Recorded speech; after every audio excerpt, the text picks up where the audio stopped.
Alhamdulillah,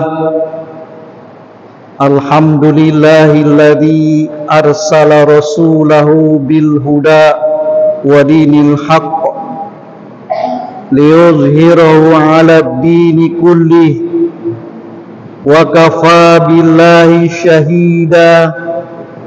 Muhammadur Rasulullah walladzina ma'ahu asyiddau 'alal kuffar ruhama'u bainahum tarahum ruk'an sujjadan yabtaguna fadlan minallah wa ridwana simahum fi wujuhihim min atharis sujud. Asyhadu an la ilaha illallah wahdahu la syarika lah wa asyhadu anna Muhammadan abduhu wa rasuluh. Allahumma shalli wa sallim ala sayyidina Muhammadin wa ala alihi wa ashabi ajma'in, amma ba'd.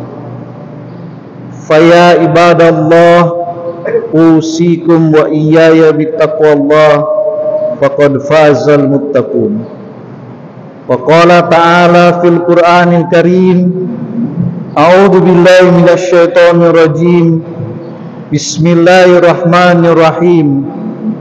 Kullu nafsin dha'iqatul maut wa innama tuwaffawna ujurahum yawmal qiyamah faman zuhziha 'anil nar wa udkhilal jannah faqad faz wa mal hayatud dunya illa mata'ul ghurur.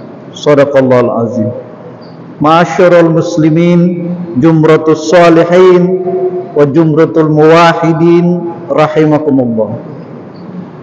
Alhamdulillah, pada kesempatan Jumat ini kita dapat bersama-sama melaksanakan salat Jumat berjamaah di masjid yang mubarak ini.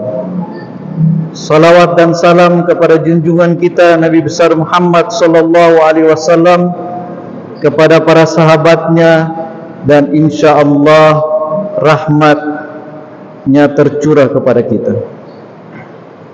Pada kesempatan khutbah kali ini, pertama-tama saya mengajak kepada diri saya sendiri dan kaum muslimin pada umumnya untuk meningkatkan ketakwaan kita kepada Allah Subhanahu wa taala.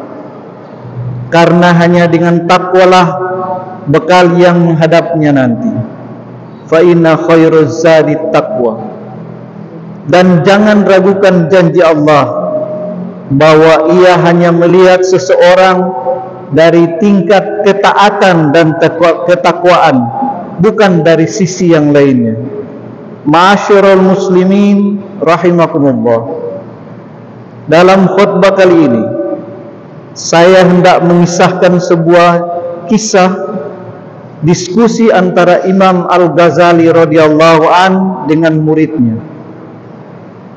Ada 6 pertanyaan yang dilontarkan beliau kepada para muridnya, dan kesemuanya sangat bagus untuk kita simak, menjadikan nilai-nilai yang terkandung di dalamnya.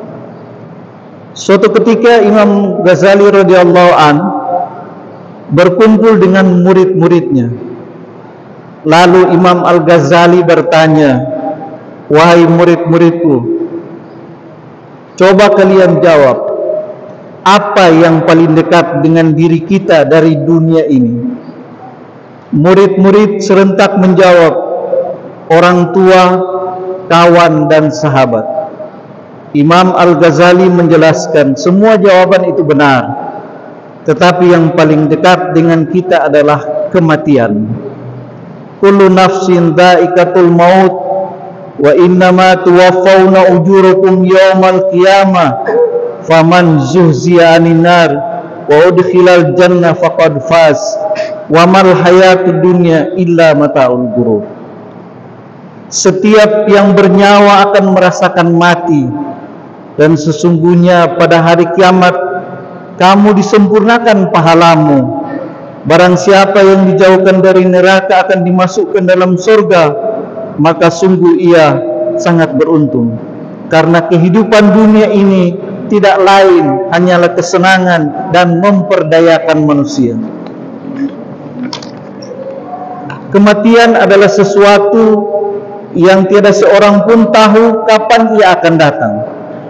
Karena itu, manusia harus selalu bersiap diri untuk menghadapinya. Terkadang ia jauh terasa, padahal ia dekat dalam kenyataannya. Janganlah kita lengah dalam memahami hal ini.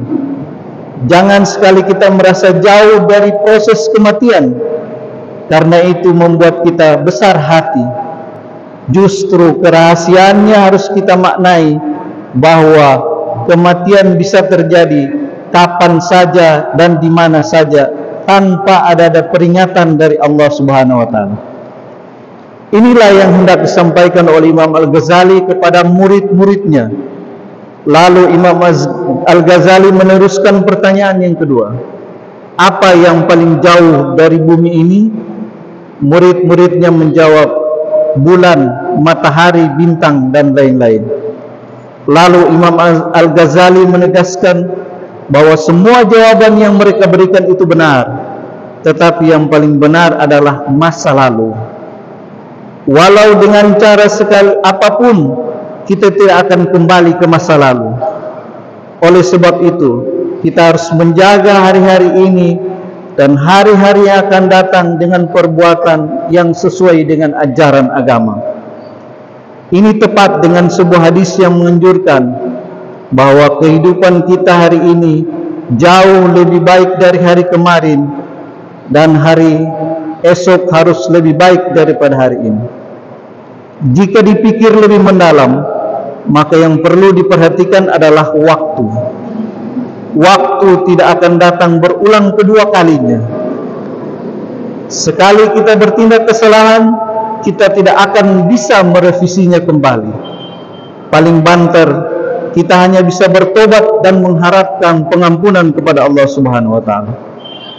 Sebagian pepatah bilang, waktu adalah sesuatu yang paling berharga daripada emas. Harta bisa dicari, tapi waktu sudah berlalu, tidak akan mungkin bisa kembali. Ma'asyiral muslimin, jumratus salihin wa jumratul muwahhidin rahimakumullah. Mati dan waktu adalah dua rahasia yang digenggam oleh Allah Subhanahu wa taala. Kita sebagai hamba hanya bisa berharap dan berdoa kepada Allah Subhanahu wa taala agar dapat diberikan anugerah kepada kita, agar kita mampu manfaatkan waktu dan kita bisa menghadapi kematian dalam keadaan baik dan penuh kesiapan. Lalu Imam Al-Ghazali meneruskan pertanyaan yang ketiga. Apa yang paling besar dari dunia ini? Murid-murid menjawab, gunung, bumi, dan matahari. Semua jawaban itu benar, kata Al-Ghazali, tetapi yang paling besar di dunia ini adalah hawa nafsu. Allah memberi peringatan dalam Al-Quran, وَلَقَدْ دَرَأْنَا لِجَهَنَّمَ كَثِيرًا مِنَ الْجِنِّ وَالْإِنسِ لَهُمْ قُلُوبٌ لَا يَفْقَهُونَ بِهَا وَلَهُمْ أَعْيُنٌ لَا يُبْصِرُونَ بِهَا وَلَهُمْ آذَانٌ لَا يَسْمَعُونَ بِهَا أُولَئِكَ كَالْأَنْعَامِ بَلْ هُمْ أَضَلُّ أُولَئِكَ هُمُ الْغَافِلُونَ. Sesungguhnya kami jadikan untuk isi neraka jahanam kebanyakan jin dan manusia.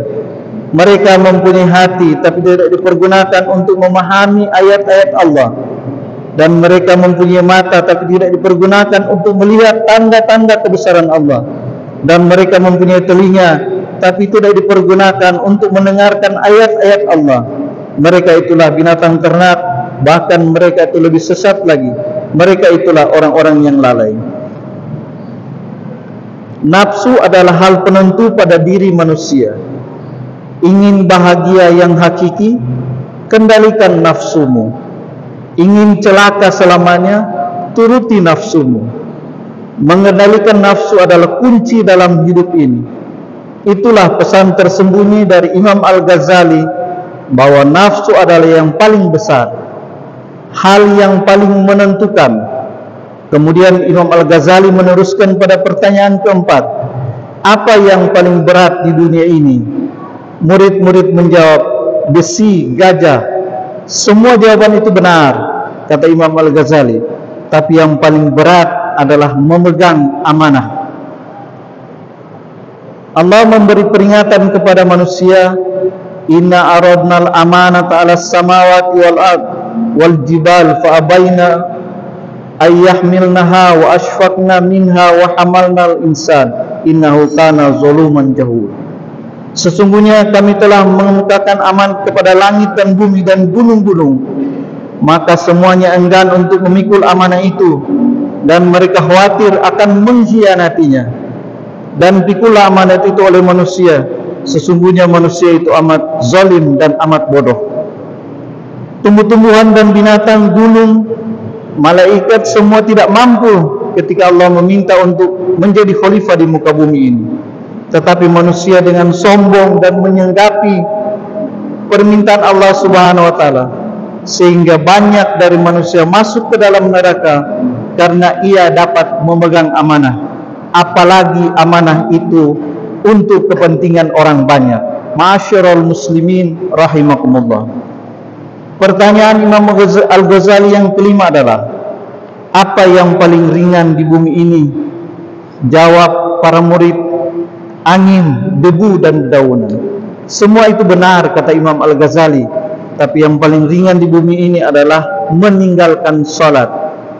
Karena pekerjaan kita meninggalkan sholat dengan sengaja, karena urusan dunia kita meninggalkan sholat dengan sengaja. Imam Al-Ghazali rahimahullah, beliau membuka rahasia tentang apa sebenarnya sholat. Sholat terdiri dari 5 huruf: alif, lam, shad, lam, ta marbutoh. Solat itu pada hakikatnya kita sebagai hamba Allah hanya menulis asma Allah. Dalam hal ini Imam Al-Ghazali membagi 4 pokok persembahan pada kita manusia untuk menyembah Allah. Pertama, alif. Kita berdiri lurus pada manusia menjadi bangsa api. Dalam hadis dikatakan, barang siapa yang menyembah kepadaku dengan bangsa api, maka aku haramkan dia masuk ke dalam apinya neraka. Yang kedua, lam. Ruku pada manusia jadi angin. Dalam sebuah hadis, barang siapa yang menyembah kepadaku dengan bangsa angin, maka aku haramkan dia masuk ke dalam anginnya neraka. Ketiga, lam kedua, sujud pada manusia adalah bangsa air. Barang siapa yang menyembah kepadaku dengan bangsa air, maka aku haramkan dirinya masuk ke dalam airnya neraka. Keempat, huruf H. Duduk dalam diri manusia adalah bangsa tanah. Barang siapa yang menyembah kepadaku dengan bangsa tanah, maka aku haramkan dia masuk ke dalam tanahnya neraka. Ma'asyiral muslimin rahimakumullah. Al-Ghazali juga memberi peringatan bahwa ada 13 pahala rukun 13 yang kalau kita peroleh, kita mengerjakan sholat dengan baik, maka kita akan dapat. Yang pertama, niat. Orang yang berniat sholat dapat memperoleh cahaya di dalam kubur. Kedua, takbiratul ihram. Orang yang sholat dapat menjawab pertanyaan munkar dan nakir. Ketiga, berdiri lurus dapat meluaskan di dalam kubur. Keempat, membaca Al-Fatihah dapat pakaian indah-indah di dalam kubur. Kelima, ruku mendapat kendaraan yang kita kendarai di dalam kubur. Enam, iktibar mendapat naungan kita di dalam kubur. Sujud dapat meluaskan timbangan kita di dalam kubur. Duduk di antara 2 sujud untuk mempercepat perjalanan kita di dalam kubur. Duduk kemuliaan mendapat minuman di dalam kubur. Bertasyahud dapat mempercepat perjalanan titian siratal mustaqim di dalam kubur. Salawat dapat bertemu dengan Nabi Muhammad SAW di dalam kubur. Salam dapat membukakan pintu surga di dalam kubur. Tertib dapat bertemu dengan Allah Ta'ala di dalam kubur. Ma'asyiral muslimin rahimakumullah. Itulah nasihat-nasihat yang diberikan Imam Al-Ghazali, yang semoga bermanfaat, yang kita dapat menyimaknya dan mudah-mudahan kita dapat mengamalkan. Dan akhirnya di penghujung khutbah ini saya mengajak kepada diri saya sendiri dan jamaah, bila ada waktu sering-seringlah merenung bahwa kematian akan segera menjemput kita.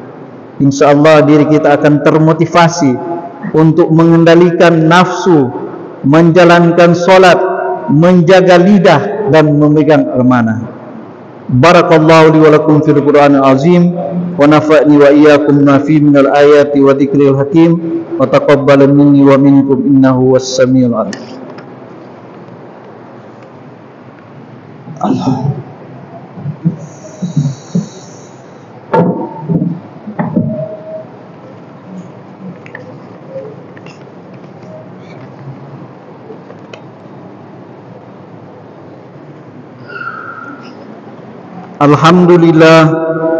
Alhamdulillahilladzi an'amna 'alaina bil iman wal islam.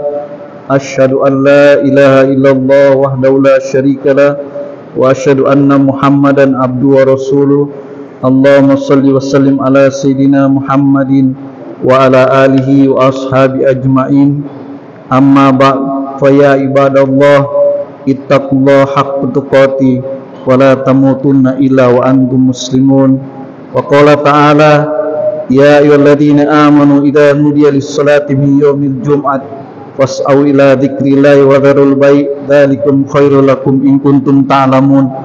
Fa idza qudiyatis salat fantashiru fil ard wabtaghu min fadlillahi wadhkurullaha katsiran la'allakum tuflihun. Wa'lamu anna Allah ta'ala shalli 'alan nabiyyin qadiman wa qala ta'ala innallaha malaikatahu yusholluna 'alan nabiy ya ayyuhalladzina amanu shallu 'alaihi wa sallimu taslima. Allahumma shalli ala sayyidina Muhammadin wa ala ali sayyidina Muhammad wa tabi'in wa man tabi'ahum bi ihsan ila yaumil. Allahumma inna nas'aluka salamatan fid dini wad dunya wal akhirah wa ziyadatan fil ilmina wa barakatan fi rizqina wa tawbatan qablal maut wa rahmatan dal maut maghfiratan ba'dal maut. Allahumma hawin alaina fi sakratil maut wa najata minan nar wa afan minal hisab. Allahumma innaka li kulli haulin la ilaha illa wa li kulli hamin wa kamin ma sya Allah wa li kulli ni'matin alhamdulillah wa li kulli ujubatin subhanallah wa li kulli musibatin inna lillahi wa inna ilaihi raji'un wa li kulli qada'in tawakkalna 'ala Allah wa la haula wa la quwwata illa billahil aliyyil azim. Allahumma inna nas'aluka minan ni'mati tamamaha minal ismati dawamaha minal rahmati sumulaha minal afiyati husulaha minal aishi arqada minal umri sada minal insani atamma minal in'ami amma minal fajri ajaba minal lutfi akraba. Allahumma kun lana wa la takun alaina.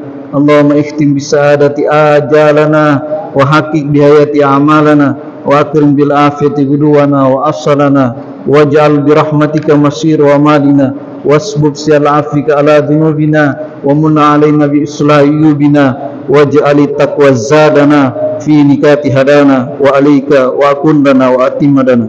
Allahumma tsabbitna bil istiqamah wa idnada fid dunya min mujibati nadamati yaumal qiyamah wa khaffif anna sikalal awjar isyatal abrar wa qina wasrif anna sarur asrar wa atikrika barika abaina wa ummahatina wa ikhwanina minan nar ya aziz ya ghafar ya alim ya sattar ya jabbar ya Allah ya Allah ya Allah birahmatika ya arhamar rahimin birahmatika ya arhamar rahimin birahmatika ya arhamar rahimin ya awwalul awwalin wa ya akhirul akhirin waj'al quwwatil matin wa ya rahimal masakin la ilaha illa anta subhanaka in kunna minaz zalimin. Inna Allah malaikatahu yusholluna 'alan nabi ya ayyuhalladzina amanu shallu 'alaihi wa sallimu tasliman. Allahumma asli ummata sayyidina Muhammad wajbur ummata sayyidina Muhammad wastur ummata sayyidina Muhammad waj'alna min khiyari ummata sayyidina Muhammadin sallallahu alaihi wasallam ajmain. Rabbana atina fid dunya hasanah wa fil akhirati hasanah wa qina adzabannar. Wa sallallahu ala sayyidina Muhammadin khairu khalqihi wa nuri arsyihi wa ala alihi wa sahbihi wasallam. Ibadallah, innallaha ya'muru bil adli wal ihsan wa ita'i dzil qurba wa yanha 'anil fahsya'i wal munkar wal baghi ya'idukum la'allakum tadhakkarun wa la dzikrullahi akbar wallahu ya'lamu ma tasna'un.